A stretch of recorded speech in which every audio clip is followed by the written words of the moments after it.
Interesovanje za jesenju sadnju voća u Srbiji ove godine veće nego ikada i premašilo je sva očekivanja. Te kupci koriste vremenske prilike za nabavku sadnica voća u optimalnim rokovima.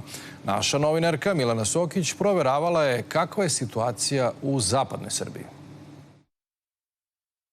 Ovo je sadni materijal svih voćnih vrsta najpoznatije ustanove koja se bavi ovom delatnošću. Srboljub Lukić već 2 decenije brine o svim sadnicama u institutu i za njega je ova godina drugačija od svih prethodnih.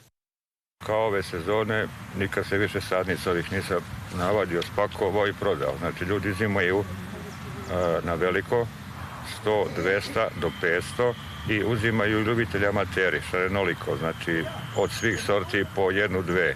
Zoran Marić ove sezone ne kupuje sadnice na veliko, već da, kako kaže, malo obnovi i ukrasi svoj zasad.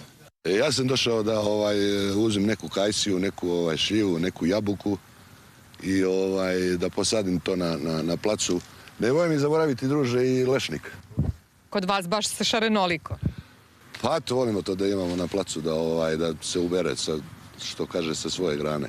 Sada sam uzeo samo 2, jer ima mesta, zašto ne posaditi, što bih rekao Jovan Jovanović Zmaj, gde god ima prazno mesto, to drvo posadi, jer sigurno će da nagradi. Da imam u dvorištu, lepo da mi bude, da sve mogu da koristim, da uberem i tako.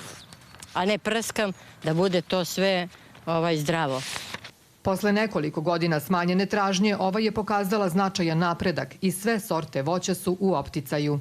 Potražnja za svim vrstama je jako prisutna, to u svakom slučaju uticala cena koju su proizvođači ove godine imali u otkupu, ali sam isto tako siguran da je veliki uticaj na pojačanu tražnju i povećano interesovanje za sadnjom voća imala sveukupna situacija i koronavirus. Oduvek je u našem narodu bila na ceni sadnica koja rađa i donosi dobrobit, a verovanja su da ona koja se posadi blizu kuće donosi napredak u domu.